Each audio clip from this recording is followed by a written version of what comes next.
This is an intimate conversation series with millionaires and billionaires who moved the world, not just about how they built their wealth, but about who they had to become because of it. Because money amplifies what you've always been. This is the Inner Circle. Let's begin.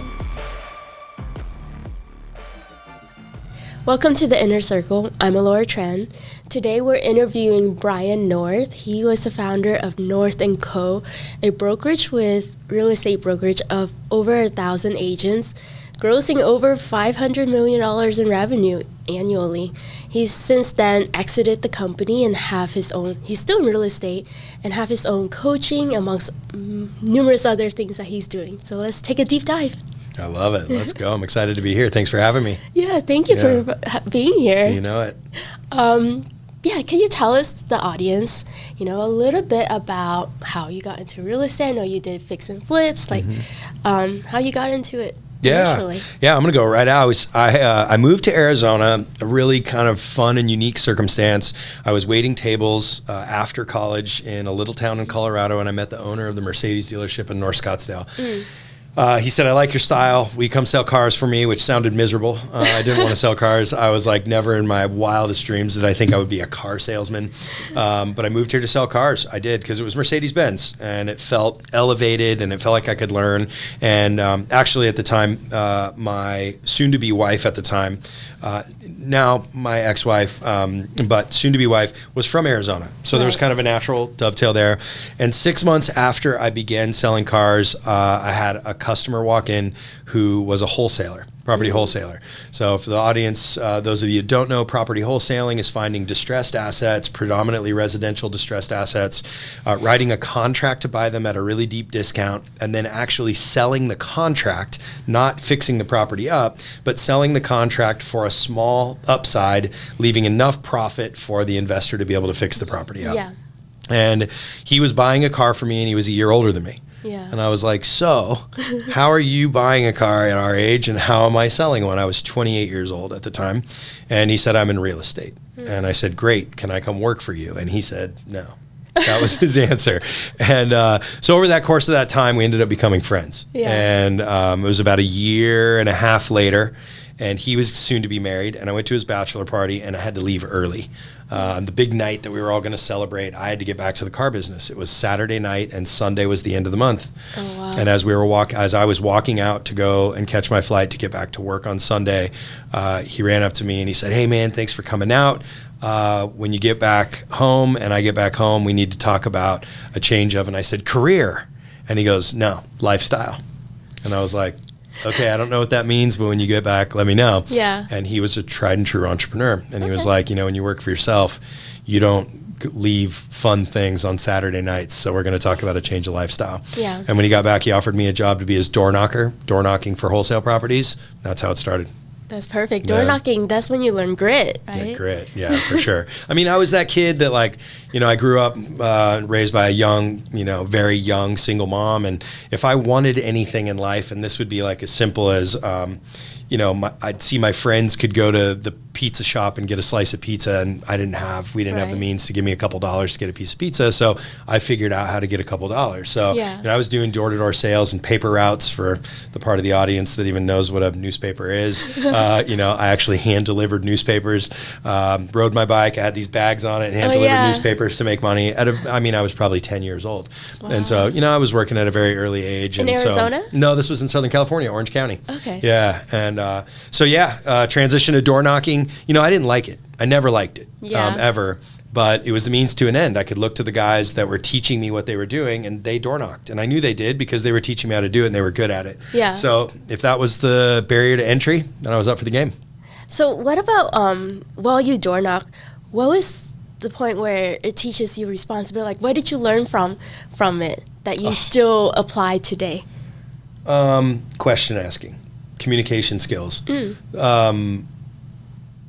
I would say at this stage of my life, I'm 49 years old, and in almost every area of my life, I realize how critically important listening is, and how much more valuable it is than responding. And in door knocking, my job was to knock on someone's door who was losing their house to foreclosure, right, and buy their house on the first time I meet them. Okay, so my job is to first they don't want me there, right. So they're like, get off my property. I have to know how to overcome the objection, to create a conversation, create trust, to be able to get invited into the home, right, and then create value so that I could actually buy their property right there on the spot. Yeah. And these people were going through really, really tough times. And as much as I was there as a young, hungry hustler trying to make my way and make money, I had a heart. My mom was actually going through a very similar time. It was during the Great Recession. It was 2007, 8, 9, and 10. Right. And so for me, it's like I could always run, Brian, while you are doing what you're doing from a business perspective, hold on tight to your integrity, right? Which is tough to do because a lot of my competitors weren't, and they were making more money than me. So it was like, where's that tug of war? Right. But as long as I could keep, my integrity front and center, then it created empathy. And in that empathetic space, I really learned how to ask proper questions and the value of asking questions, pausing before I respond. Right. The value of a proper handshake, a non-threatening handshake. There's a time in business where a semi-threatening handshake is good. Yeah. There's a time in business where it's not.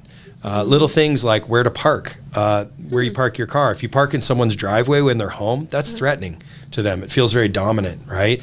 Parking across the street and walking up to the front door, very different feeling, right? The way to knock on a door, right? I mean, bang, bang, bang. Like people think it's police.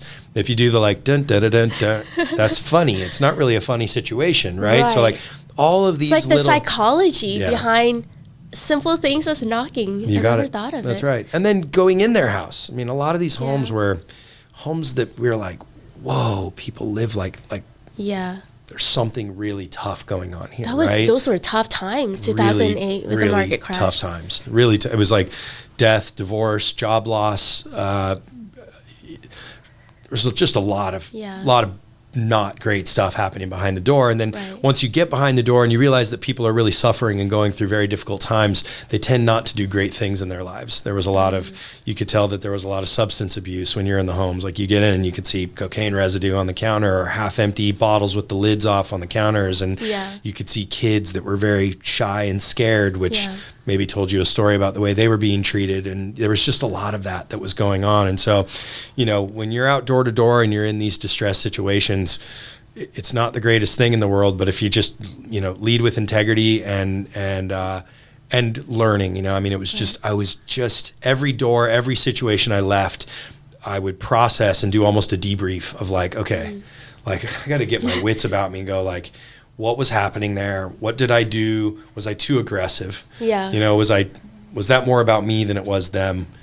What would have been important for them so that perhaps they would have felt understood? Right. Because it really wasn't about the mechanics of a deal. Yeah. They didn't have anywhere to go.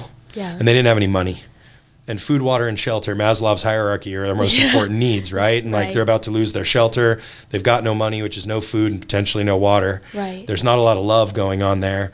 So it was solving that and problem solving. I would say that would be it. So there was kind of the psychology of it all, which now transcends into my life today. I mean, in interpersonal dialogue, in really gritty, heavy business conversation, negotiations, having the ability to pause when you feel feisty, you know what I mean? How did you motivate yourself in between those? Because they're very heavy topics, right, in each individual household. So how did you get to a stay after that and hearing all of that and be like, hey, I'm motivated again to go to the next door and start all over again? Just an advice to the watchers. Well, so let's back up a little bit. In my life, I mean, we grew up what I would call American poor, right? And what I mean by that is I don't want to say Americans don't really know poor, but I've never lived in a refugee camp in Sudan. You know what I mean?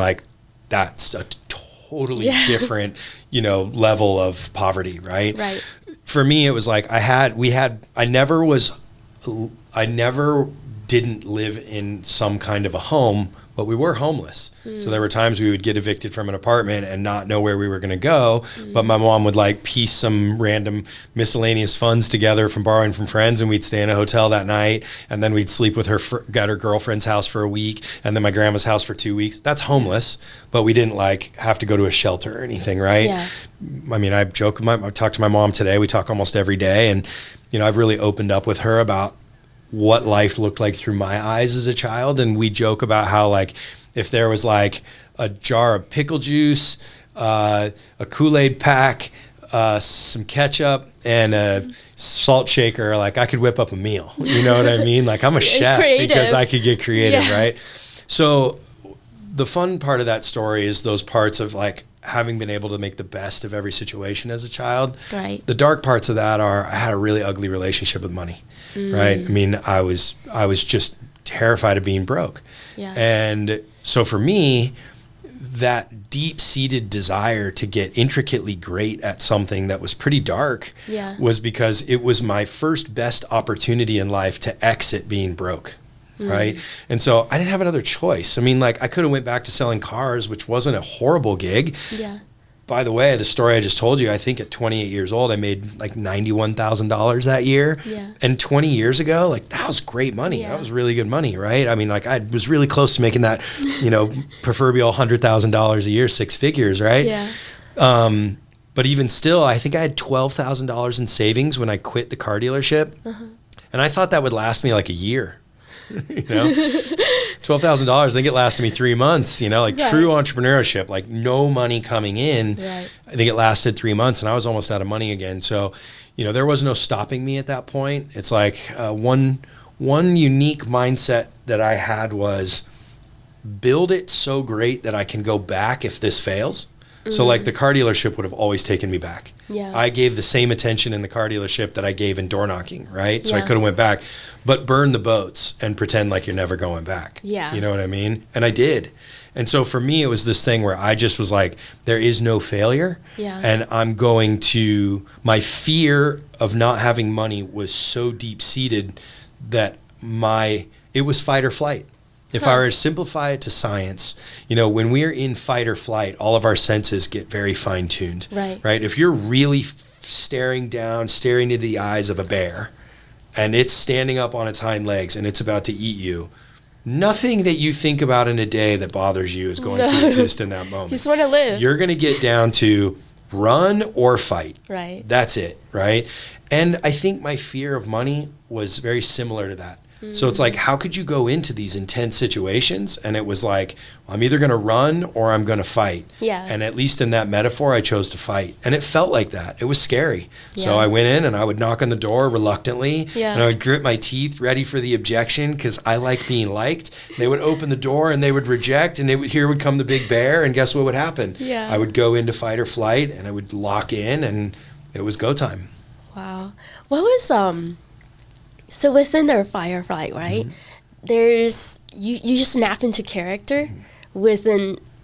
But like, what was the things that you tell them that made a difference? Where they're like, okay, I really want to work with this particular door knocker versus some other guy. First things first, please listen to me carefully. I didn't tell them anything. You said, what did you tell them? Yeah. I didn't tell them anything, right? So I'll walk you through that. And this to me works in negotiation. Like if you're negotiating a contract, or you're negotiating to get a deal, or you're negotiating the sale of something, right? For me, I knew I was going to get an objection. And so if I knew every time I was going to get an objection, what I learned was to speed to the objection. So instead of having the magic script, hi, my name's Brian. I know you've dealt with a lot of people that have been knocking on your door, and I know you're going through a really hard time right now. I have the magic reason why you're going to work with me. Hi, my name's Brian. I'm here to help you with the house situation. That was it. Why? Let's hurry up and get to the part that I have to overcome. Like, I don't want to waste a bunch of time trying to have this perfect magic message when, like, you're going to try and throw me off your property anyway, so let's just get right at that. Get to and the then point. the next thing would be like, they would say, get off my property. Right. And I would say a question, not tell them anything. Do you know that your house is scheduled for auction? Do you know the time, date, and location? At least while I'm here, I'd like to provide the information so you don't lose your home. And they would say, I already know. And I would say, did you get the certified mail? Another question. Yeah. Because when you're in pre-foreclosure, foreclosure, you get certified mail that says you're going to lose your house, right? Yeah. And they would go, I don't know. And usually the reason I asked about certified mail is when people are in that place, they're behind on all their bills, and you'd think they'd keep their mail.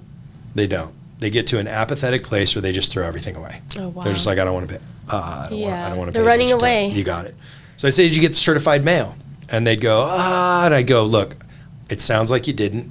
Why? Because they hesitated. Yeah. Right? And I want to make sure I give you all the information. I actually brought the notice of trustee sale, and I want to give it to you. Do you have a moment to sit down? And they'd say, yes, come on in, because I gave them something of value.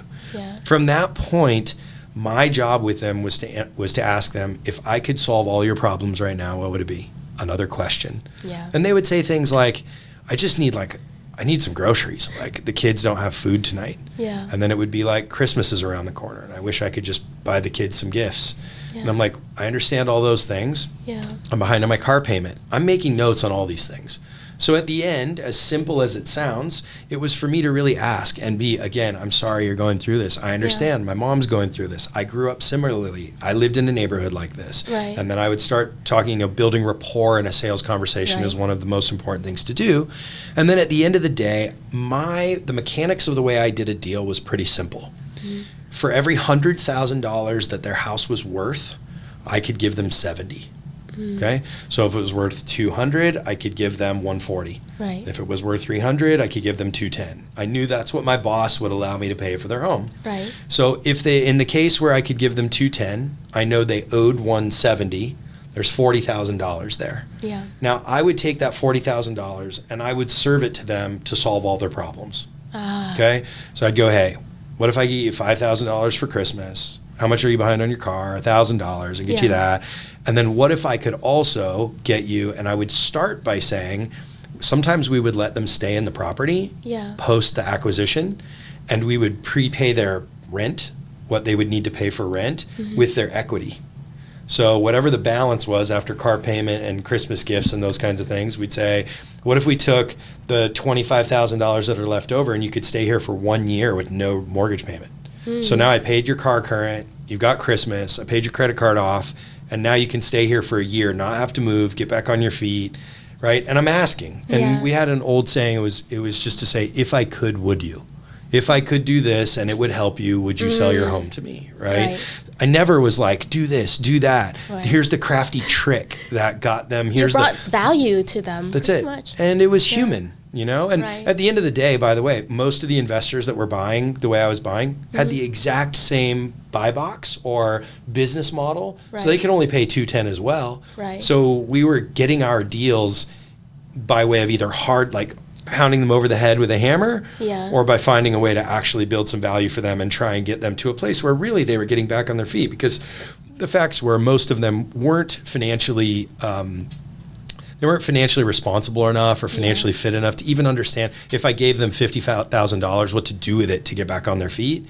So it was trying to architect a way for them to actually get back on their feet while we could achieve what we wanted to in our business. But to answer your question, again, back to that intense question asking, and then really going, hey, I've got a problem or a riddle to solve here. How do I take with all the information you've given me and the guidelines that I have within my business, can I formulate a plan for you that serves you best and allows me to do what I need to do in the business and frankly protect them? Because most of the guys I was competing, they didn't care. They had no heart. It was like their approach to it was like, you guys got yourself here. You're not going to get yourself out. I can give you $210 for it. Take it or leave it. That was it. So, but it was way more about, like you said, finding a way to build some speed of trust, build value, create a solution to a problem, and that worked well for me.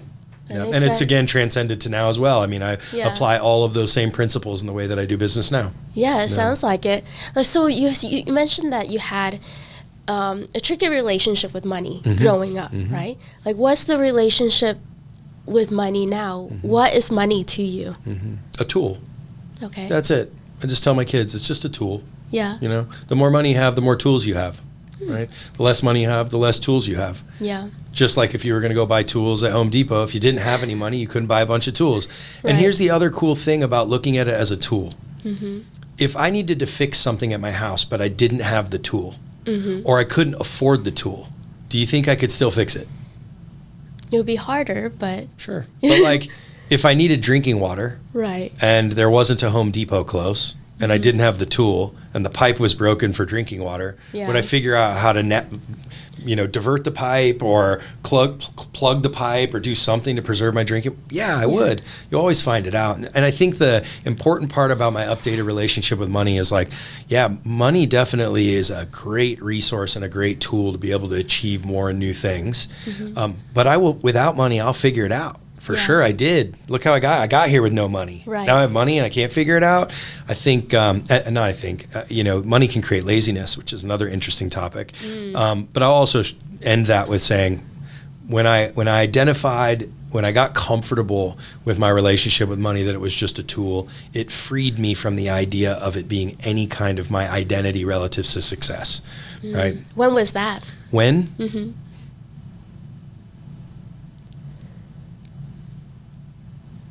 I'm feeling my body to answer that question, because it's still an evolution, right? If I'm being really honest, it probably will be an evolution my whole life. And I will say in the last 12 months, in the last year, I've gotten to a place where like I've really surrendered. Yeah. And the other thing I've done in a lot of studying and a lot of practice and a lot of quiet time, a lot of journaling, teachers, mentors that are successful but not necessarily, that they too do not measure their success by money. Well, they have it, they just don't measure it that way. Right. What I've learned is the more attached to the stack, the more attached to the amount we have, the slower it comes. Yeah. And so it's really important to for me to have really worked diligently to let go of, measuring if my bank account goes down and I'm cutting into principal, that means I'm losing. No, it's not. You know what I mean? It's just a blip on the radar. I've now come to understand, playing in the big business space. I had it was like the month of November, December last year. I had a $600,000 deal die, meaning top line profit. Wow. Okay, die when I did everything right. I mean, everything right. It was circumstance outside of my control. Yeah. And I was in escrow on a new $600,000 deal 2 days later that didn't exist while I was going through the other one. That for me was like a shake, right? Whereas I was paying attention way less about the money and way more about the way that things work out there in the, right. in the simulation, which was like, it can come and go as fast as the other, right? If I lost everything today and I just kept an open mind and was like, it's just a tool, keep pressing forward. I could stumble off the curb and find all the money I lost, right? Right. So it's just letting go of and just going, it's just a tool, is probably the best way to describe my relationship with it now. That's beautiful.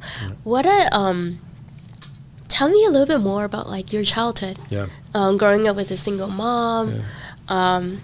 Just where did you learn your identity of what you have right now? Oh, that's such a cool question. I like the where'd you learn your identity part of it. I got to start by saying it was fun. Yeah. I had fun as a kid. It was hard, but I didn't know it was hard then, right? And I have to give my mom a lot of credit. I was loved fully.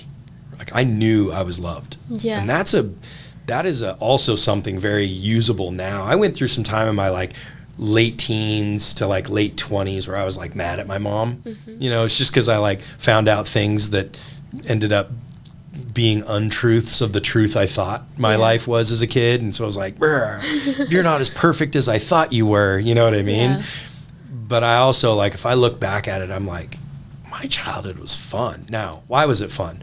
Because I had zero parental guidance or supervision whatsoever. I was a street rat. I could do whatever I wanted. You know what I mean? Leave when I want, go to school when I want. Did you get into any trouble during that? No. No? And I will say that's a testament to my dad, which is a whole other story. That's my father, my dad, who I call my dad to this day, but I found out at 33 he's not my father, which is pretty wild. But my mom was just scrapping to make ends meet and working 3 jobs and was not home, and she couldn't afford a babysitter. Yeah. That's what she wanted to guide us and be there for us. But, she was 17 when she had me. So when I was 10, 11, 12 in Southern California with a bike and I could go anywhere, she was 29. She was hot too, So she was like dating dudes and partying and going out at night. And think about it, like late 20s, like it was her prime, She was having a good time. And for me, it was like I could kind of see, sense, feel that vibe. So she was a lot more like an older sister or a young auntie than she was my mom. Yeah. And so life was fun. And my identity was self-created, by the culture that I lived in, which happened to be Beach City, Huntington Beach, California. So I was a skater, surfer, loudmouth, loud music, punk rock kid, you know what I mean? And kind of that buck the system kind of part of me, like really transcended into my young business life as well. Very creative. Like, again, it was this kind of, if I wanted, I woke up every morning at 6 a.m. and got on the rotary phone and called the surf report. Yeah. If the surf was good, I put a wetsuit on under my clothes. Bye, Mom, I'm going to school. And I would go straight to the beach and bury my clothes and go surf. You know what I mean? Like, I just could make, the world felt to me, and like, we didn't have food. So like, I would beg change. Like I would just like, if we were around older kids, I'd be like, hey dude, you got $1 I could borrow? Borrow is, I'll never pay you back, but can you give me $1? And I would live off of Snickers for the day or something. You know what I mean? When you kind of like live that life and you can kind of just figure out how to get about life. Yeah. Adulthood's easy kind of just because. You were pretty much an entrepreneur as a kid. It's true. Pretty much, it right? really is true, And then my dad, who I started to talk about just now, he was the values guy. And like, he was just geographically far away from us. He was 2 hours drive away. He was just north of LA, in a little town called Simi Valley or Moore Park, Newberry Park. He was in that area. And, he was a hardworking, worked in new construction plumbing. Yeah. And, did everything a dad was supposed to. He paid child support. We got to see him every other weekend. He would take my calls or call me whenever we thought about each other. Yeah. When we would see him in that weekend, he always had something planned that was really fun and cool. He'd take us fishing or to amusement park or something. But he was the like in before dark. He was like, oh, you guys can't stay out after dark. But like, he didn't see us but twice a month. Yeah. He saw us 24 times a year. And then when we're with our mom, it was just like, little did he know it was like chaos. You know what I mean? But I had that stopgap is my point. So as a childhood, I had somebody to tell me the difference between right and wrong. Yeah. And then I kind of got to go and like deploy it in my own life, which was like, ooh, that was wrong. My dad would have killed me if he knew I did that, And so I had this pretty cool like shadow of a dad that was like, I always kind of felt like he was there, even though he physically wasn't there. So as a child, I really got to create any identity I wanted. And if you kind of if I got to show a movie of my life, like I kind of just been like, I'm not that guy anymore. I'm this guy now. And I go all in on that until I'm like, that's not serving me more. That part of me is dead. I'm going all in on that. And I just keep moving through life. The least thing I'm scared of is change. Let's put it that way. Yeah. My poor wife. Let's go back to when you were door knocking, right? So you did wholesale, and then you went on to build North & Co., which is a huge real estate brokerage. Totally. What happened in between then? Totally. Clearing the air a little bit. When you introed me, I love it. It sounded cute. I had when I exited the company, we had about 300 agents. You said 1,000 agents. I always just like data and stats are key. I did have probably 1,000 agents come through the door over time. Okay. Agents that came through the door, either worked with us and left. Staff, employees, support staff. So over that period of time, I probably worked and mentored with 1,000 agents. But at the active time of the company, we probably didn't ever have any more than 300. In terms of overall revenue, interesting way to identify revenue. You had said 500 million. We had single years where we broke $1 billion in sales. Wow. Now that's in sales volume. So if you took the value of all of the homes and combined them, our biggest year was 1.4 billion in sales. Mm-hmm. Gross top line commission revenue for agents, we generated 173 million in commissions in 8 years. Really proud of that number, right? But clearing the air on some of those, just because there'll be haters watching, so I like to make sure that we clear the air there. Yeah. The answer to your question is pretty simple. Take that kid that was doing newspaper routes and selling candy bars door to door and just go and terrified of money, right? Mm-hmm. So you go, okay, I'm a wholesaler. Mm-hmm. And I'm acutely aware of when my money's going to be taken away. Okay. It's offered me great entrepreneurial foresight. Mm-hmm. Okay. So, we were doing distressed real estate and we were tracking daily notices of pre-foreclosure. When I started in real estate, there were about 50 to 60 new notices of pre-foreclosure a day. The beginning of 2009, there were 600 a day in Maricopa County. Okay, 600 a day, every day in Maricopa County. When we continued to track, by 2010, we were back to roughly 100, 150 a day. So that's still a lot. It is, but relative to the way I was making money, right. my entrepreneurial foresight says my customer is going away.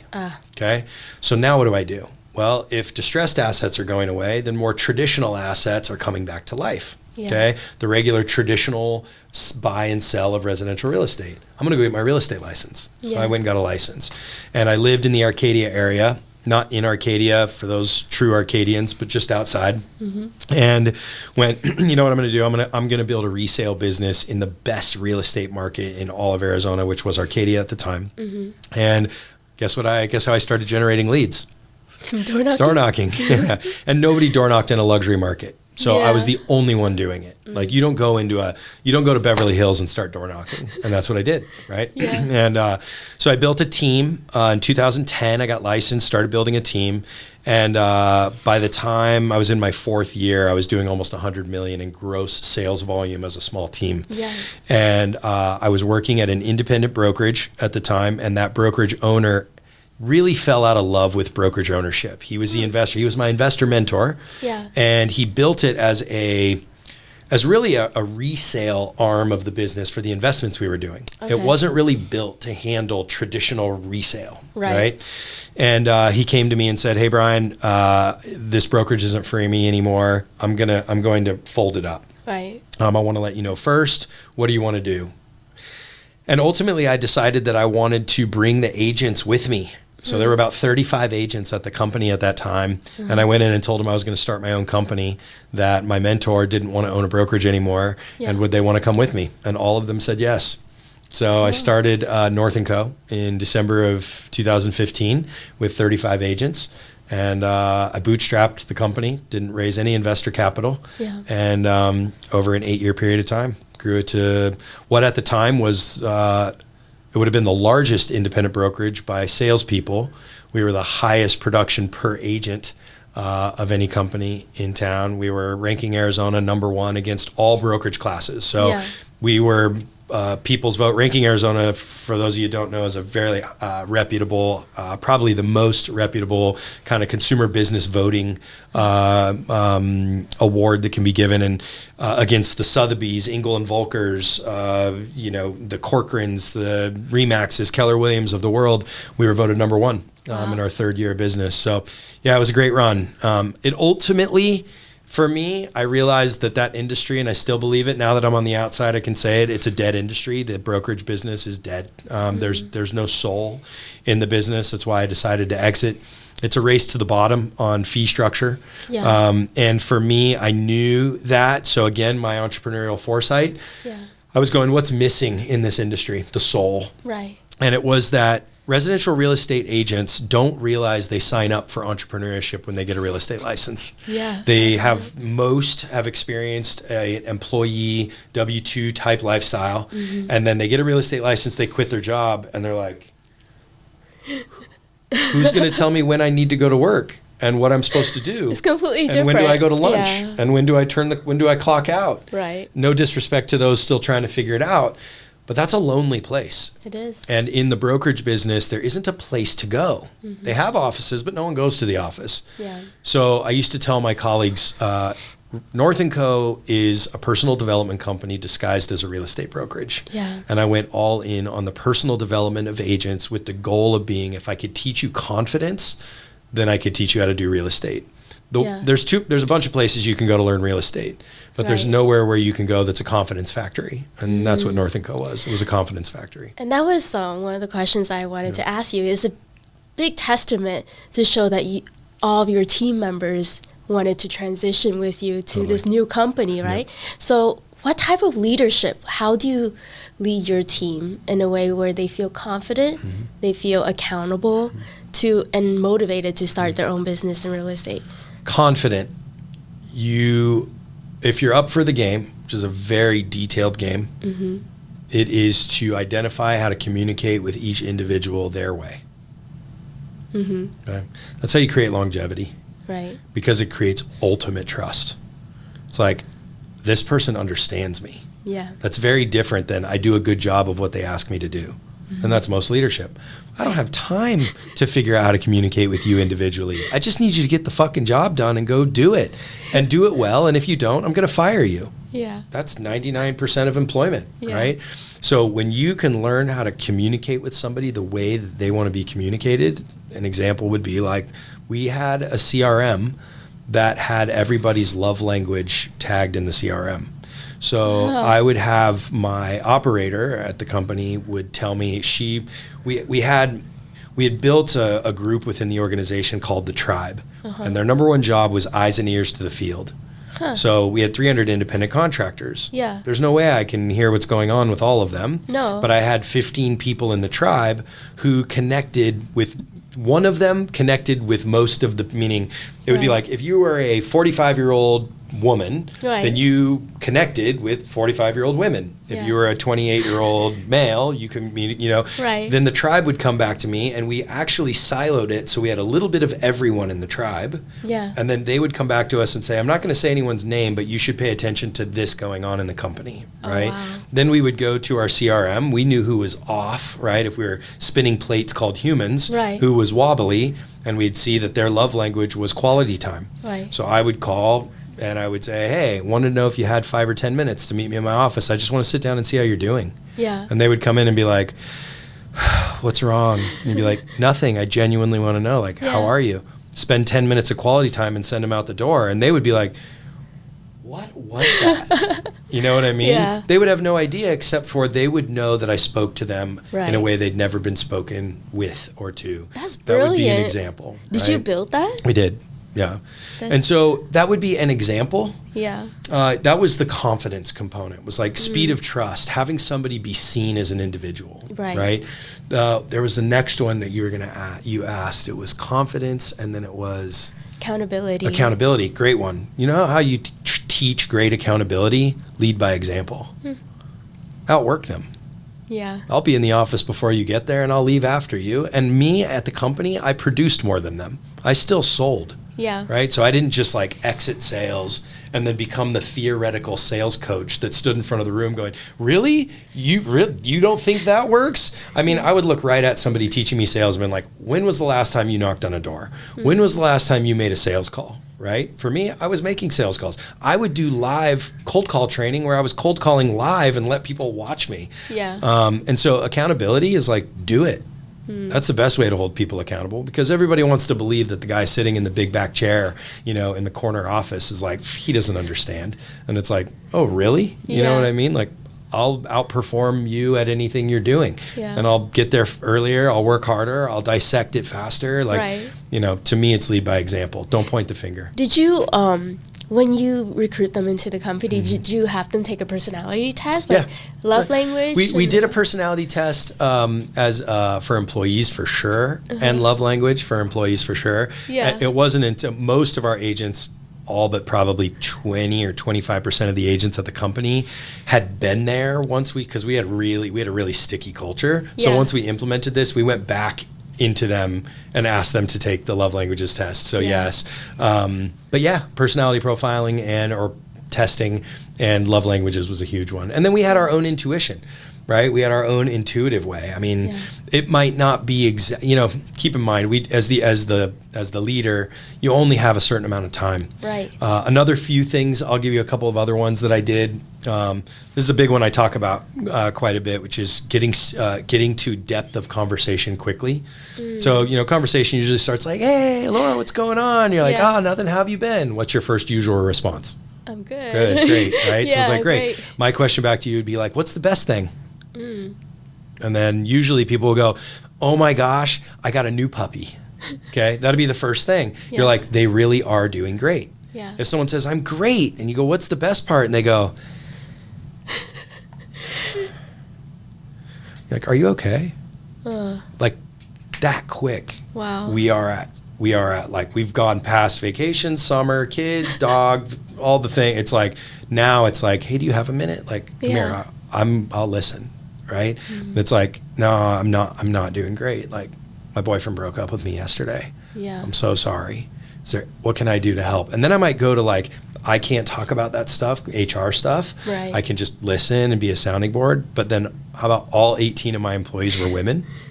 Yeah. All 18 were women. Wow. Okay. So I would go to one of the, women in the office and say, hey, Elora broke up with their boyfriend or boyfriend. Maybe one of you guys check in on her and make sure she's okay, because that was a safer place to be. Right. So that's one, is to say, when you're in conversation, how are you doing? Great. What's the best part? Yeah. If you are awake and present, you will find out most people aren't doing great, the majority, and just by the way they react in their body language, you can go to the next step. And sometimes they may not even know it. That's right. Right? You got it.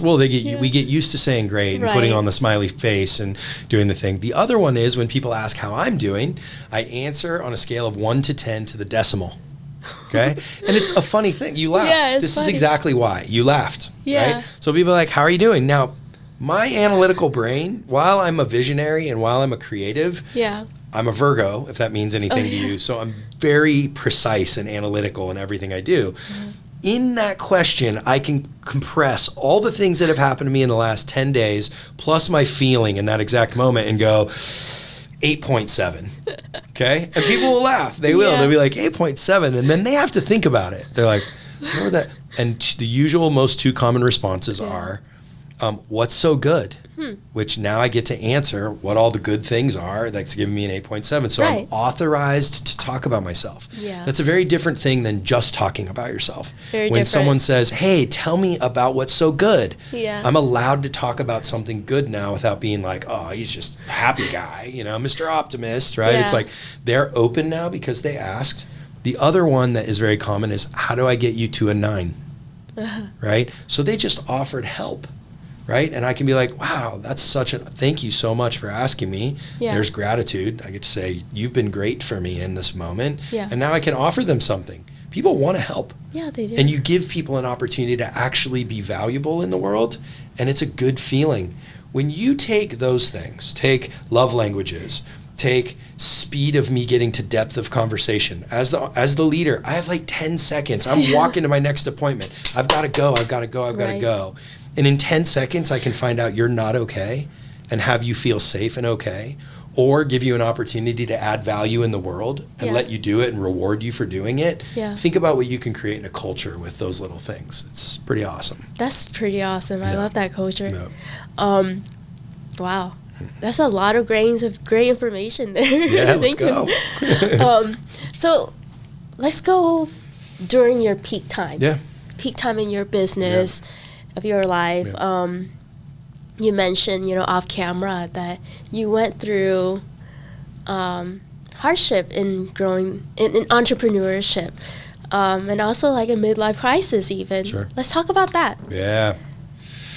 What part specifically? Yeah, I mean, like anything specific, because that's a broad one. That's like episodes 2, 3, and 4. Oh, wow. Let's go to a moment that you really question everything that you've done, or a moment where you're like, okay, I'm at my peak, but there's just something missing.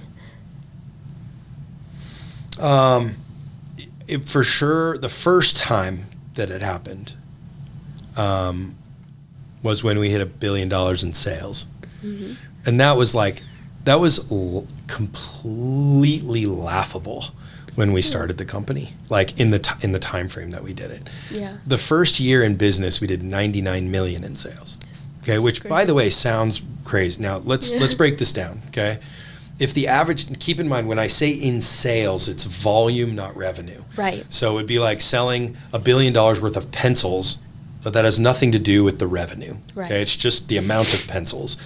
In this case, if the average price of a home is $250,000, right, then 4 homes is $1 million. So we sold, what does that equal? 40 homes to do 99 million in sales? Well, it's not that many homes. Like you're like, but for us, that was like moving the world. You know what I mean? It was like, it was everything. Okay, maybe it's more. Maybe it's 400. I don't know if my math. 40 homes sounds light, but you get my point. Right. Then we had a goal 3 years later to do 500 million. And that was like, wait, we just killed ourselves. Blood, sweat, tears, scrapped every penny together to make, I mean, you know, we were net profiting in those days, $5,000 a month, $3,000 a month with $50,000 a month in expenses. Like, I mean, Yeah. you know, we're just hanging on by a thread. And now we're like, we're going to go from 100 million to 500 million. Okay. And it was like, I remember my CFO operator, Stephanie Gonzalez, was like, how? Like, you're just making this up. And my whole thing is, all we have to do is set a target and then back into it, reverse engineer how to get there, and then go do the work. It might be the hardest thing we've ever done in our lives, but it's certainly possible. And we have to give credit, even some of the language I'm using. I'm like, Zanzibar. We had a business coach, Zanzibar Vermiglio is his name. And he's, for anybody that's on here, he's on social. He's amazing. I have to give him credit. He was such a big part of our growth in the back end of the business from a coaching standpoint. And reverse engineer is one of his catchphrases. And we did it. We did 560 million in that, what would have been fourth year of business. So I remember Stephanie, we're in our forecasting meeting for the coming year, and she goes, okay, we're reforecasting the horizon for a 3-year target. What do you want to do? And I said, $1 billion. And she was like, we're all like gray. We're so tired. We're like gained weight. Our significant others hate us. We're out of shape. We're alcoholics. Like, you know, and when I say alcoholics, I'm not being facetious. It wasn't substance abuse alcoholics. It was social alcoholics. Right. Because you're in that space and you're climbing as an entrepreneur where you say yes to everything. You want to come to this charity event? Yes. You want to come to this networking event? Yes. You want to come to this? And then all of a sudden you get this thing where you're like, man, I've learned about really nice whiskeys for the first time. Well, now I want to be the center of attention and tell everyone about all the good whiskeys. And so now I'm the whiskey guy. So every time I go to these great events, I have to be the buyer and educator of great whiskeys. And this thing takes on a life of its own. Yeah. Now you're like, okay, when we get to $1 billion in sales, we're going to be rich. This is a really interesting thing that happens in business. Economies of scale work against you, right? The more you have, the more you have to spend. The more infrastructure you have to have, the more, and for us, we had to have more office space for our agents. We had to have more legal. We were getting in, you know, more compliance trouble because our agents weren't doing great contracts or getting themselves in trouble. And all of a sudden you lift your head up and you go, okay, it's been 7 years. I would have forecasted that the company would be making X amount of net profit. The company would be worth this based off of what the profit is. And now it's time to reforecast again. And I don't know how much I have left in the tank. If we reforecasted this to 2 billion, right? 3 billion, 4 billion, Mike even capable of getting there. And now I'm at a point where fear of money, at least the way it was when I was younger, had started to subside. Like, if everything stopped, I was going to be okay for a couple years. Right. So the like, can I buy groceries part of me was gone. I had experience driving a nice car. I'd gone on some nice trips. I'd invested in some things and made good investments. Right. And it was like, did this feel like I thought it was going to feel? And it didn't. It didn't feel like I thought it was going to feel. It was like, I didn't change. I mean, like, I'm no different. Like, my mom's still struggling at home. My little brother's still homeless. That's real. I found out around that time my dad wasn't my dad. My health is not what it once was. I was surfer, skater, hiker, mountain climber, mountaineering, backpacking, ice climbing. I mean, like, I was an adventurer. I wasn't adventuring. You know, I love going to live music. Wasn't going to live music. I mean, I had abandoned all of the things that filled me with joy in the spirit of being successful. And now I had done every single thing that I had targeted in the success world. And nothing changed. It was just a bigger pile of things that I'd created. And there was this incremental depreciation on the next rung. It was like, if I can make 100 grand, what's it going to feel like when I make 250? Well, it felt really great. But a little less than 100 grand felt. 100 grand was like the holy grail. Then it was like 500 grand, but like what's the responsibility that comes with 500 grand? It was intense. So guess what? That like numbed it out a little bit. Right. And so you get to that point. I remember that first feeling of like, we crossed the threshold of $1 billion and all I could think was, fuck it. We got to figure out what the next 3 years looks like. And I have to wake up tomorrow and get back to work. I literally just almost dismissed it. Right. It was like, next? Like I can't slow down. We got to keep going. Yeah. So I reached this massive milestone, something that was like in our industry, Right. the holy grail. Even for a lot of people. Yeah. And it was just keep moving. It had no value. It meant nothing. It really had no weight or value except for a trophy. Yeah. But then what it did is like, you know, there's these weird things that start to happen when you're projecting, when you're sharing that. Your competitors get more hungry. They're like, those guys are for real. We're coming to get them. So your competitors get more vicious, right? And the people that work for you start to make new assessments. Brian's changed. He's not as accessible as he once was. And he's kind of not the same guy as he once was. And he's not as humble as he once was. And so internally, your people's perception, whether it's true or not, when you're like billion, that changes. Oh, Brian got a new car. Like, you got a new car too. Like everything we set out to do was amazing. We like, all work hard. You guys can get new cars and I can't get new cars. And it's kind of like, the answer is kind of no. You can't. And so like there was this diminishing value as the company got bigger and grew. And that's where it's a little depressing. That's where some questions started to come in. You know, it's like, how shrewd am I really? How much is this really worth? You know, is this like an at all costs situation? Like, so if you're going to judge me for getting a new car, fuck you. I'll move on and recruit a new agent. There's a million of you out there. That's not how I got here. Yeah. I got here valuing the human nature of every person. And now because you're judging me, I'm going to act differently. I'm not going to say, why don't you come in my office? Your love language is quality time. And I'm going to ask you why you're angry at me because I got a new car. I'm just going to abandon you and move on to the next person. We got to keep churning the machine. There's a turning point there, right? Where you have to ask yourself, what's it really all about? What's enough? And that's where things really got interesting for me. How did it get interesting? Yeah. So when it finally dawned on you that success is not what you thought it had been or you imagine it to be, what did you do at that point? I self-sabotaged. Yeah. I realized that I was probably on a path to it not being a forever life. I wasn't happy, right? And I was looking at the industry. It was kind of like you take these big buckets. You're like, okay, if I'm going to take this company and I'm going to make it the best in the industry, why do anything if it's not going to be the best? Okay. And I mean it. Like, even if we were a restaurant that had 10 tables, we were talking about this off camera, right? Make it the best 10-table restaurant in the world. It doesn't have to be the biggest franchise chain in the world. Whatever you choose to do, just make it the best of that, right?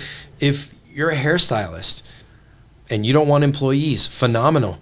Just go be the best hairstylist you can be and never stop being that if that's what lights you up. And for us, it was an independent brokerage that was about championing people into confidence. How valuable is that going to be in the future? And if to some degree I'm going to commoditize this in a valuable way and exit because I'm not happy, then what's the prognosis of that? How much time is it going to take for me to make this the best in the world? And what's it going to be worth when it's over? And what am I going to have to sacrifice to get there?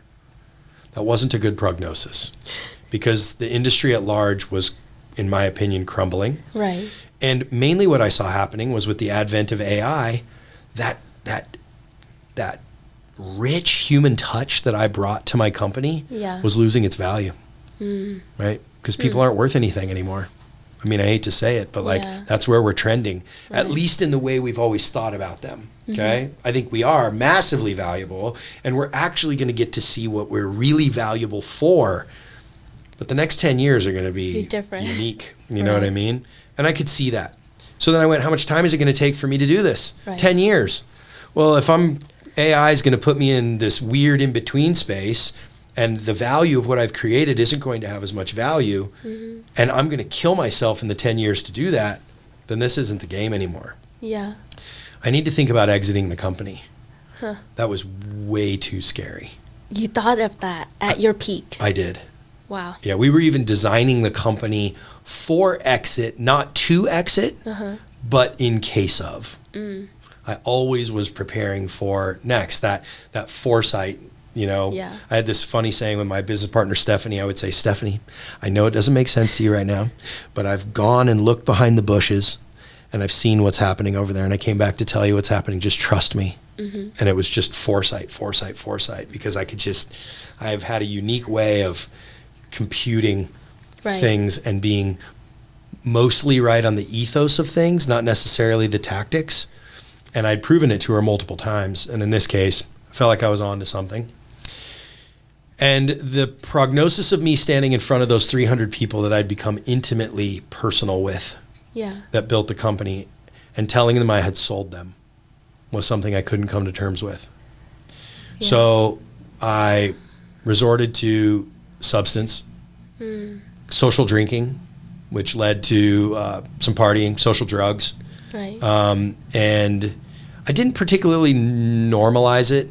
I knew when it would get like close to carried away, and then I would just quit for 3 months.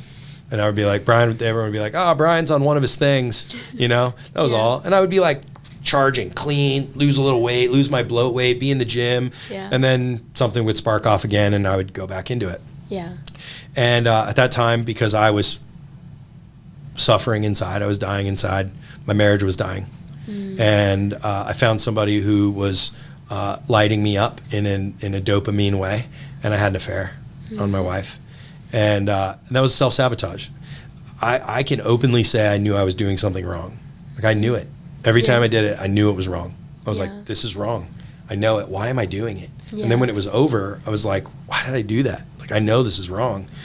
And that's when you have to come to terms with that. And ultimately, I got caught, and I had to tell the truth, and it led to divorce. And, I have 2 boys, and having to come to terms with things like, how much of a role model was I for my kids? If I want my kids to treat women well, how good of a role model was I in that? The woman they love the most, and they are extremely close with their mom. At what point what wrath, am I going to have to take at some point to explain to them that, I cheated on the person they love the most besides me, And that self-sabotage got me to a place where I'll remember the second darkest time of all of that was when I was driving to the office one morning. We were separated, and I was still seeing the person that I had had an affair with, and my soon-to-be ex-wife called me and said, I just want you to know I'm driving to your office right now.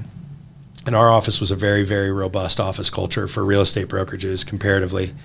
And she said, I'm going to stand in the Hive, which is our community workspace, on a chair, and I'm going to tell everybody what you did. And in that moment, in a lot of my teachings and understandings at that time, because I started to dissect myself at that time. I really did. I knew this was that billion in sales was 2018. 19, 18. I got, caught doing misdeeds 2019-ish. And then this is now, I'm separated, and a year later, 2019, 2020, right pre-COVID, because the office was still functioning, so just before COVID. And I had been going through some psychedelic therapy. I'd been reading a lot of different religious texts.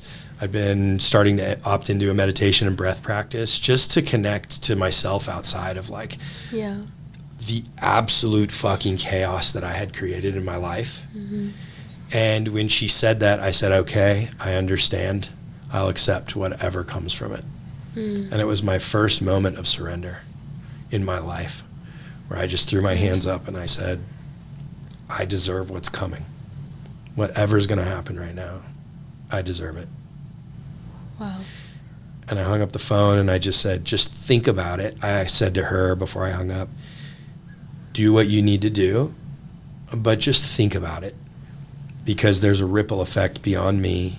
I'm not leveraging the kids to get out of what you're about to do, but there's just more people involved than you and I. If this is what you need to do for your pain to feel better, I accept it. And she never showed up. But I sat in the parking lot at my building, my office building, going like, this is it. Like, this has to be bottom, And fortunately for me, it wasn't. It wasn't bottom. But there's a couple where and then it begins, and then the journey begins, right? The transformation. The transformation begins. The midlife crisis begins, where you get to look at it and go, okay, this is where, I can't be a victim. I hear a lot of men that put themselves through similar things that I've done blame it on their wives. yeah, if she would have done this, I wouldn't have done that.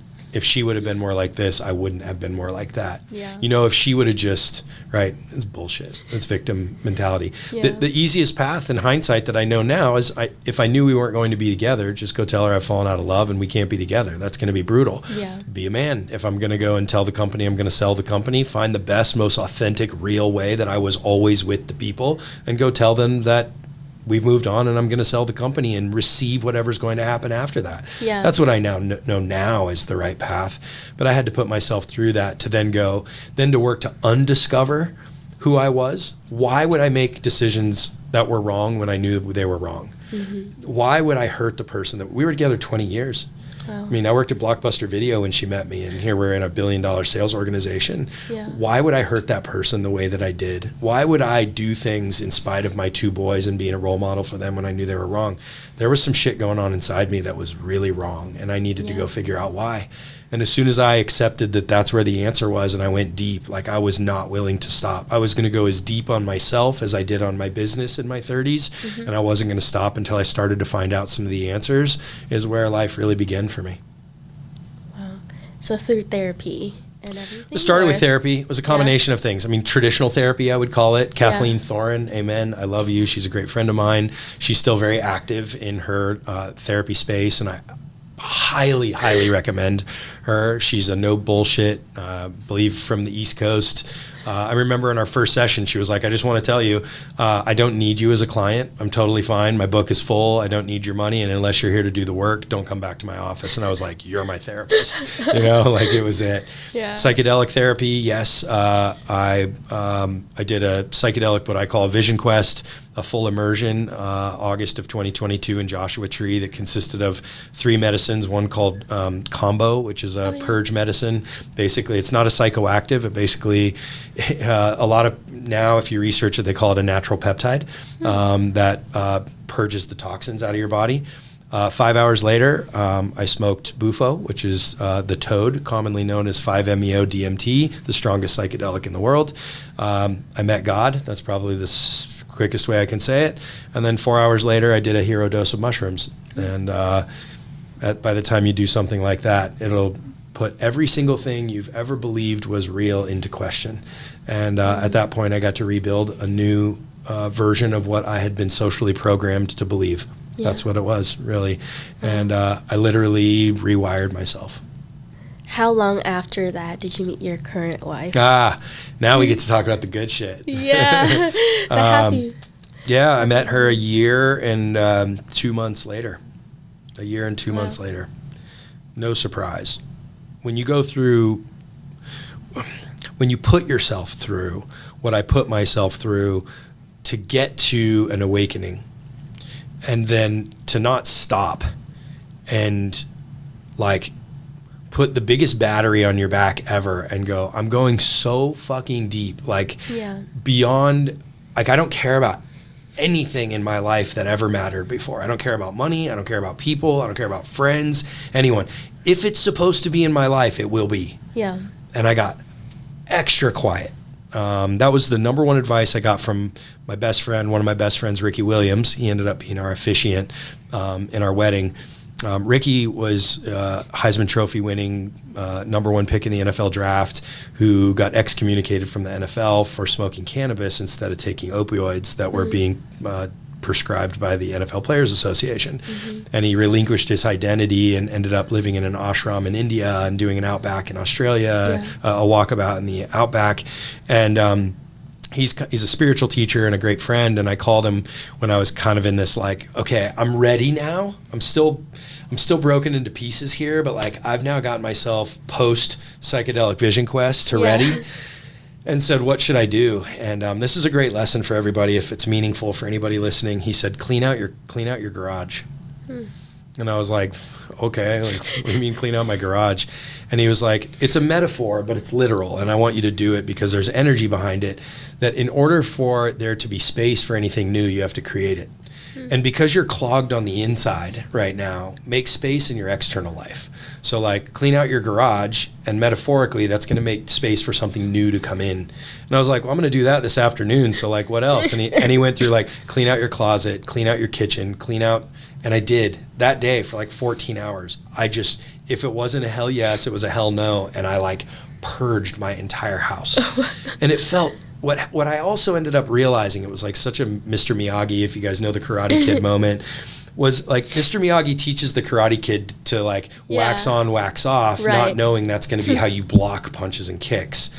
And what Ricky was teaching me also was, it was a time for me to get quiet. And while I was cleaning things out, what I don't know if he did or didn't realize is I was coming across old pictures and memories and being like, man, look at the part of me that was awesome.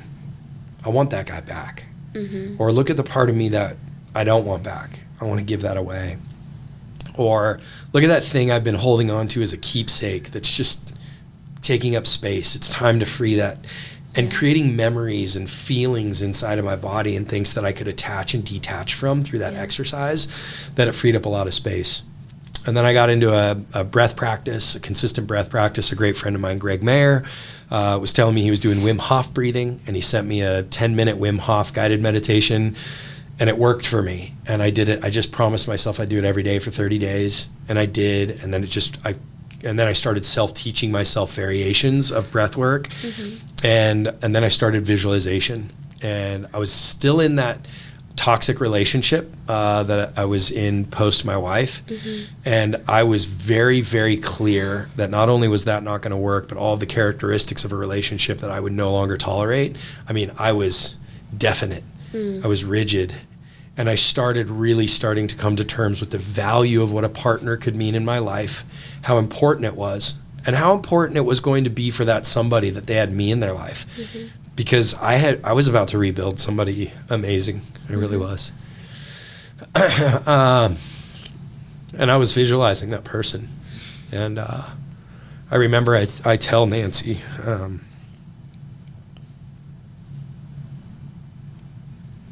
I tell her about a time that I was in breath work.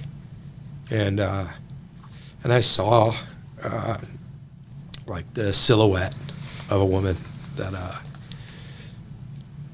didn't know at the time was her, but it looked a lot like her. I saw the hair. She has very unique hair, like big curly, I call it lion hair. And just kind of an essence and a stature.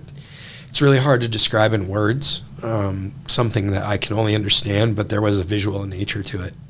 And in addition to the spiritual nature. And shortly thereafter, I journaled who the person was. I broke it down into self-love, the way that the person loved themselves, because the only relationships that I had experienced in my life, because I'm such a warrior, was I attracted women who wanted me to fix them. I had attracted women who didn't love themselves and wanted me to love the emptiness that they had in themselves and protect those parts of them.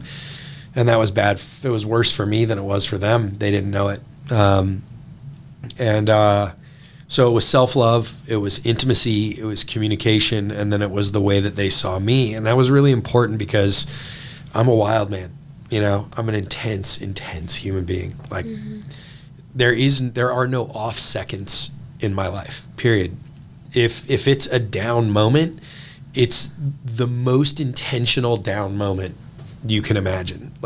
Quiet time is like, hey, everybody, I'm going in my office. I don't want to hear any TV, any music. You're going to hear chanting music in my office. I'm going to be burning Palo, and it is what it is. If you guys want to leave, leave. If you don't, turn shit off and give me 30 minutes. I'll let you know when I'm done. That's downtime for me. You know what I mean? And I needed that person to not necessarily for it to feel awesome that I'm that way all the time, but to accept me as that version of me and to be equipped to be able to deal with it when it feels not okay for them. And that went back to self-love. It's like, I'm going to be intense to a point that it's not going to feel good. It's not at you, it's for us. But the level of intensity is not what most people experience. And it's going to trigger you. And I want you to be able to retreat to a place of, am I okay? Yes, I am. Do I love myself? Yes, I do. Can I be okay alone? Because he's a psychopath. Yes, I can. Then go be alone for a while and we'll get back together. It's a lot to ask for a person. And when I met her, I was like, read this. I think I designed you. And she was like, you're right. That's me. It was like inside of 2 weeks. That was October of 23. I proposed in April of 24. We got married in January of 25, and the rest is history. Wow, sound like love at first sight. Yeah, for sure. And you guys are quite a bit of a power couple too. How do you balance being in a relationship and working together and maintain that, like, hey, when I'm in the work mode, this is how I'll operate with you, or when to turn that off even? Interestingly enough, this might sound interesting. I am really cautious of my work mode around her because of my past, because of all the what I call collateral damage in the past. Like in my 30s, you know, I call the boys mom. I don't like saying ex-wife. Like Pearl is her name. Pearl was about as tolerant as a person could be, and she missed me. I was gone all the time. I was working 20 hours a day. I mean, literally, I was working. I was just a cyborg, and I look back on it now, and I've learned through mature communication and listening that, like, why the fuck haven't you been home, and why the fuck haven't you called me, and where were you, and like, you told me you were going to be home, so I made dinner and you're not here. What the fuck? All means like I missed you. I put a lot of work into making sure things were going to be ready. I was so excited for you to be home. Yeah, that's what all of that meant. I didn't know it, you know, at the time. I just heard it for what it was. Yeah. And so now in my life, you know, in my work mode always, it comes with communication. Hey, I'm going to be grinding this week. I just want to let you know, is there anything I need to be aware of? And she can tell me, you know, I've been feeling a little sensitive lately. So like, at least if I can get some downtime with you just to talk before bed, that would be great. Yeah. Okay, cool. Like, I know what my assignment is. You know what I mean? Yeah. If she's like, no, fuck you, I'm going to outwork you this week, which is sometimes she's a hard worker, then, you know, we just go and we pick up, lift up, and take air, you know, when we can, high five each other. You know, the one thing that we know we don't have to convince each other of is we know where we're going.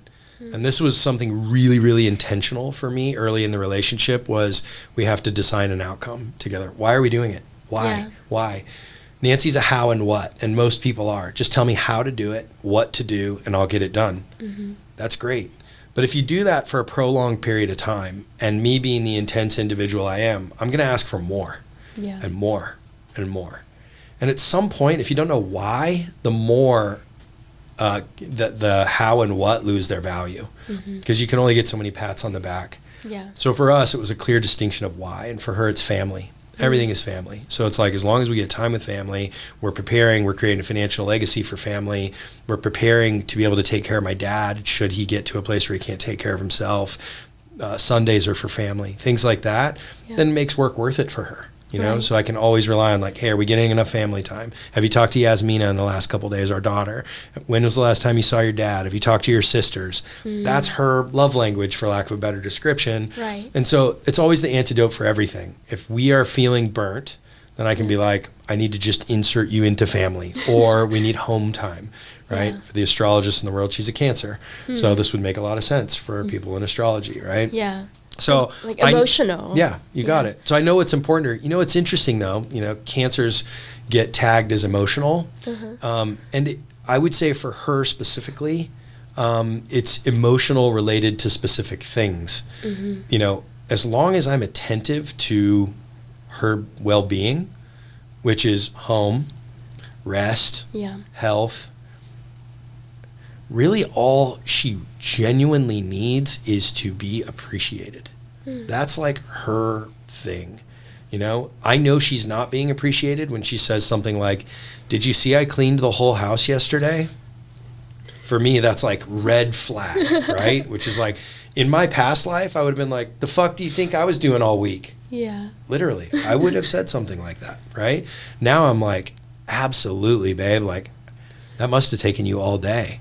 Like, you know what, why don't we relax tonight? Like, I'll cook, or I'll take you out. Or, and like instantly she's like a wilted, like little, like pile of goo in my hand. You know what I mean? Like Yeah. in a good way, right? And it's really simple. Her emotion is, now if I disregarded that emotion, then her emotion would come out in full force and she would be a lot of emotion all of the time. And it might seem irrational and it might seem all of these things. If I just stop right here for a second, like, hey, can I share? Do you hear how intentional I'm being about paying attention to her, right? Like, what does it all mean? Like, if we go to the root, I know how much she loves me. If I go to the root, she knows how much I love her. Great. Now, do we want a big life? Yes. Is that easy? No, not mostly. Okay. Set the destination. 2 people marching toward it. Great. What does she need along the way? Health, family, rest, appreciation. Like, is that brutally difficult? Like, men, I'll speak from men. If you don't have that in you, like you're fucked. You know what I mean? Like, it's not that hard, And then for her, what is it for me? It probably would be like something like space, and then surprise support. And what I mean by that is, like, this morning, I could tell, and I've not had a chance to tell her I appreciate you. She was a step ahead of me in what I needed. She's like, hey, babe, I made you an extra cup of coffee. Your water bottle's full. Your backpack is by the door, like my briefcase. My backpack's by the door. And I'm like, wow, she's really on it. Yeah. She knew my schedule was smashed today, like smashed, right? And so I could see she stepped up in her support role. And it would be like, I don't want a submissive, lay down housewife for a wife. Yeah.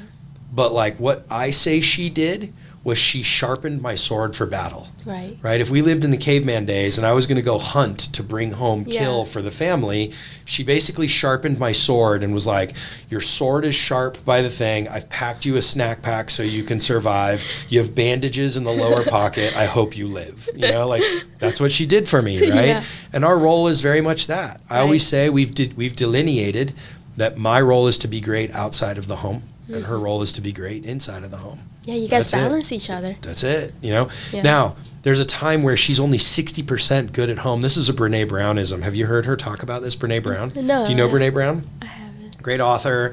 Find this. It's a great pod. She was on a pod. I don't think it was her pod. And she said that her and her husband have this thing where they walk in the door at the end of the day and they ask, what's your percentage? And she says, she'll go, let's say I say 80%. And he'll say, I have 80%. Right? Then it's like, great, we've got overlap. Like, what in my 80% can I do to cover your 20? And she would go, what in my 80 can I do to cover your 20? Now, if somebody walks through the door and they go, I have only 20%, and the other person says, I only have 20%, then it's like, okay, we're deficient here. How are we going to navigate this together? Or if the other person's 80%, it's time to pick up and go like, hey, why don't you go take your shoes off? Yeah. Get a hot bath. Get going. I've got the capacity to take care of the home things that need to be taken care of that you would usually take care of, and I've got you. That's a really great, quick way to assess, right? It really is. It really is.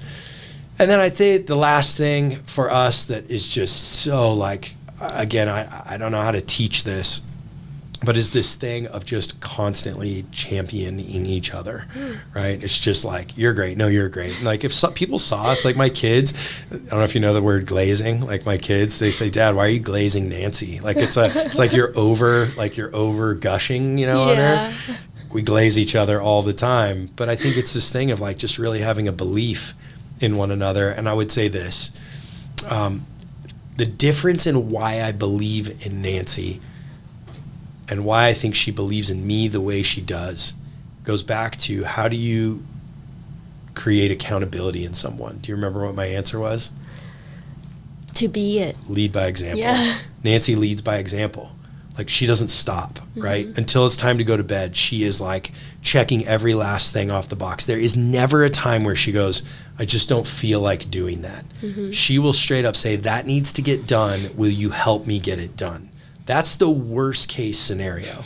And by the way, there are times, a lot of what I do is physical. I'm like out of the house. It's more, I'm in the heat. It's physical. I trail run when it's hot out. Like my body is physically more taxed. I'll get home and be like, I just don't want to do that right now. I'll think that. And by nature of her never stopping what she's doing, I have to finish my tasks, right? So it's this accountability thing. And I think when you see somebody that like crosses the finish line every day, you can't help but be like, you're such a badass. And she's like, dude, you're such a badass. And you're like, no, you're a badass. You know what I mean? And it transcends into everything. Like our gym time. Like I was never a gym guy. I'm a gym guy now. And it's like, she works out hard. I watch her work out. I'm like, she can do it. I can do it, you know, kind of. And I'm trail running when it's 95 degrees. She's like, fuck that. Like I'm going to the gym, you know, it's just that kind of iron sharpens iron kind of thing. But really it's a lot of positive dialogue, a lot of support.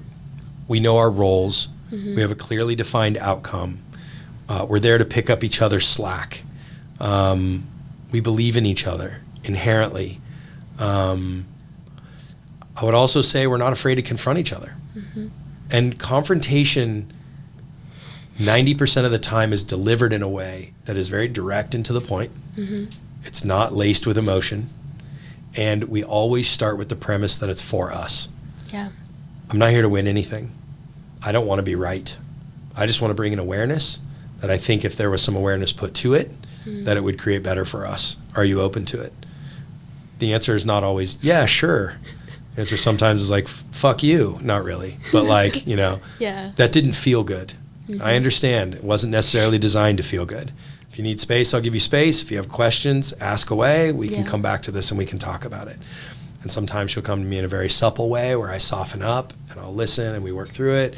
But there is no shortage of confrontation. If she was sitting here right now, she would tout our confrontation. She would say that until this relationship, she never wanted to be confronted, and that she knows the value of being confronted because she's seen the exponential growth in relationship by way of confronting and not letting each other get away with each other's bullshit. That's awesome. So hopefully next episode she'll be here. She'll be here. She said next. She did. I asked her, and you were gracious enough to ask her to be here, and you know, she said next time, and so.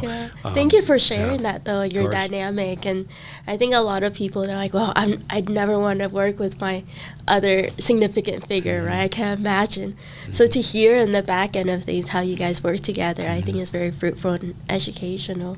Yeah, for those who want to do it. I mean, also, if you're considering working with, you know, I don't recommend it. No, I'm just kidding. Don't try this at home. No, not at all. It's more like this.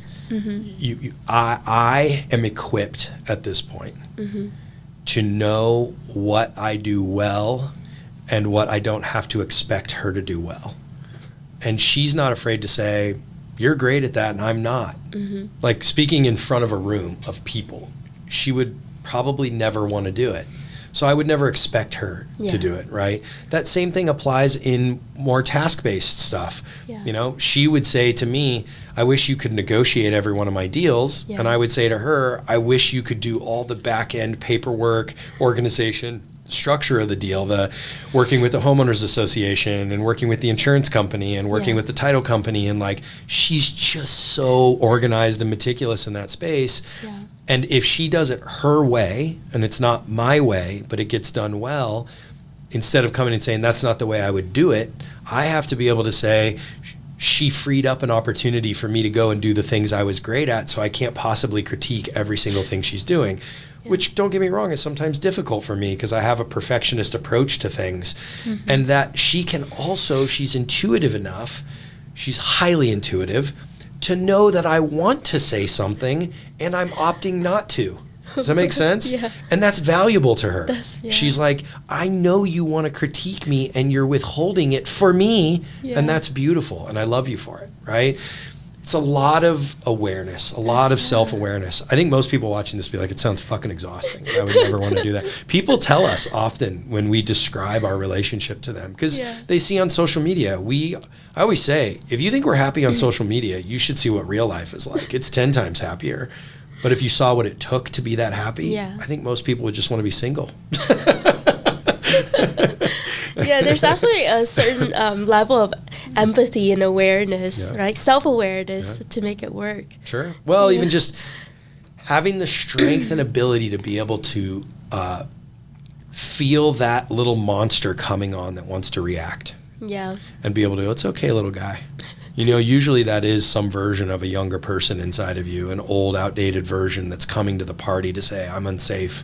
You said something that I don't like that triggered, me from when I was a kid. Like my dad used to say that to me, something like that, right? And it's like, here I come because I have to defend myself when my dad said things to me like that, and be able to go, Brian, not right now. It's okay. What did she really say? She said, I miss you and I'm excited for you to come home, even though what she actually said was, where the fuck have you been? And go, did I just hear you say you miss me and you're excited for me to be home? And her go, yeah, I'm sorry, that's what I actually meant. That's like a life's work in itself. Yeah. And when we can get to that place, you can't imagine what intimacy can be like. I mean, dare I say sex, eroticism, like, you said I'm going to talk about uncomfortable things. Like if you desire this in your life and in your relationship, it doesn't start with going, let's try kinky things. It starts with being able to communicate in an intimate way. And then that transcends itself to the other. And rest assured, all of those parts of it, people want to accuse us of being newlyweds. Oh, it's because you guys are just newlyweds. The jaded married people are always like, you'll see, you guys are just newlyweds. Maybe we are, but right now we're like, cool, you want to come to our workshop called How to Create Intimacy the Way We Have It? I bet you're not up for the game, So there you go. It's all part of it. Thanks for letting me share. Yeah, thank you. And thank you for being here today. Yeah, of course. Out of everything that we discussed, what would you say or want to the audience to focus on? Like, what's the one thing that you want them to take away from this episode? It's probably the opposite of what most people think I'm going to say, which is the small things. Think about where we started with door knocking, right? It was like where to park the car, how to knock the door, the first question to ask, how to be an intentional listener, how to ask better questions.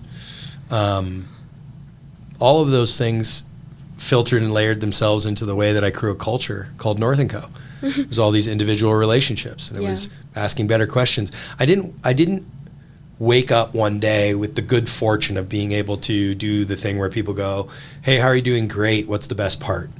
I had to go, I only have 10 seconds to get intimately connected with every person I come into contact with in my company in a day. How would I do that? And then practice new ways to do it.